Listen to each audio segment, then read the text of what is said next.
2018 പ്രളയത്തിൻ്റെ ഘട്ടത്തിലും കേരളത്തോട് ഇത്തരത്തിൽ യൂണിയൻ സർക്കാർ വിവേചനം കാട്ടിയിരുന്നു. പ്രളയത്തെ അതിജീവിക്കാനുള്ള പാക്കേജ് ഒന്നും കേരളത്തിന് പ്രത്യേകമായി ഏർപ്പെടുത്തിയില്ല.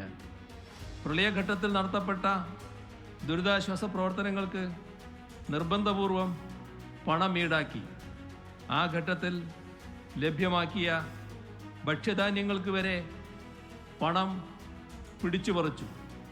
ഇത്തരം ദുരന്തങ്ങൾ അടിക്കടി ഉണ്ടാകുന്നതുകൊണ്ട് കേരളത്തിലൊരു കാലാവസ്ഥാ ഗവേഷണ കേന്ദ്രം ഏർപ്പെടുത്തണമെന്ന് കേരളം ആവശ്യപ്പെട്ടു. പക്ഷേ അതും യൂണിയൻ ഗവൺമെൻറ് നിഷേധിച്ചു.